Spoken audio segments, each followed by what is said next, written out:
भारत में बनेगा पुरुष आयोग। संसद में आया ऐसा बिल जिसने छेड़ दी बड़ी बहस। नमस्कार, मैं हूं रिया रजक और आप देख रहे हैं सिटी पोस्ट लाइव।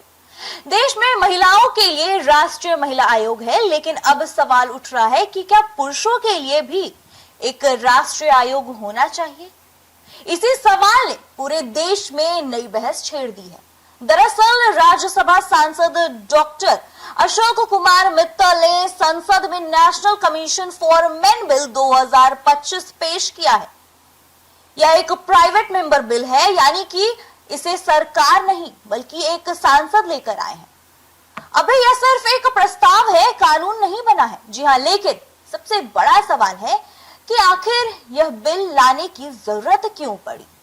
पिछले कुछ वर्षों से कई सामाजिक संगठनों और पुरुष अधिकार समूहों ने दावा किया है कि देश में ऐसे कई पुरुष हैं जो घरेलू विवाद, तलाक, बच्चों की कस्टडी, घरेलू हिंसा के आरोप, दहेज कानून के कथित गलत इस्तेमाल, मानसिक तनाव और आत्महत्या जैसी समस्याओं का सामना कर रहे हैं। उनका कहना है कि महिलाओं की शिकायत सुनने के लिए राष्ट्रीय महिला आयोग है, लेकिन पुरुषों के लिए ऐसी कोई राष्ट्रीय संस्था नहीं है जहां वे अपनी बात रख सके। और यही वजह है कि लंबे समय से राष्ट्रीय पुरुष आयोग बनाने की मांग उठती रही है। इसी मांग को ध्यान में रखते हुए डॉक्टर अशोक कुमार मित्तल ने यह बिल पेश किया है।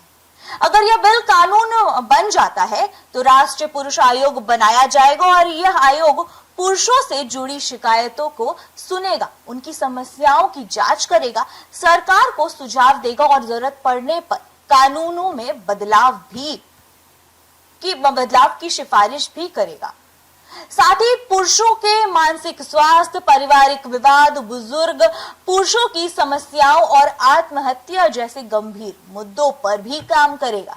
जहां इस बिल के समर्थकों का कहना है कि कानून सबके लिए बराबर होना चाहिए और अगर महिलाओं के अधिकारों की रक्षा के लिए आयोग हो सकता है तो पुरुषों के लिए भी ऐसी संस्था होनी चाहिए ताकि उनकी समस्याएं भी सुनी जा सके। हालांकि इस बिल का विरोध भी हो रहा है। आपको बता दें कि कई लोगों का कहना है कि आज भी देश में महिलाओं के खिलाफ घरेलू हिंसा, दहेज हत्या, यौन अपराध और भेदभाव जैसी समस्याएं बड़ी संख्या में मौजूद है और इसलिए महिलाओं की सुरक्षा और अधिकारों को मजबूत बनाना अभी भी सबसे बड़ी प्राथमिकता है।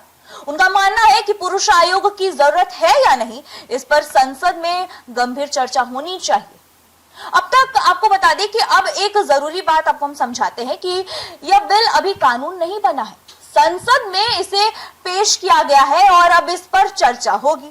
अगर यह लोकसभा और राज्यसभा दोनों से पास हो जाता है तो उसके बाद राष्ट्रपति की मंजूरी मिल जाती है, तभी यह कानून बनेगा और राष्ट्रीय पुरुष आयोग का गठन हो सकेगा। फिलहाल यह मुद्दा पूरे देश में चर्चा का विषय बना हुआ है। सोशल मीडिया पर भी लोग दो हिस्सों में बंट चुके हैं और कुछ लोग इसे समय की जरूरत बता रहे हैं, जबकि कुछ लोग इसका विरोध कर रहे हैं।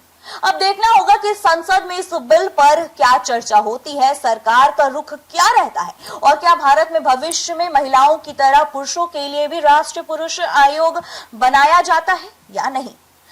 अब तो सबसे बड़ा सवाल यही है कि क्या भारत में पहली बार पुरुषों के लिए भी राष्ट्रीय आयोग बनेगा या फिर यह बिल संसद की बहस तक ही सीमित रह जाएगा।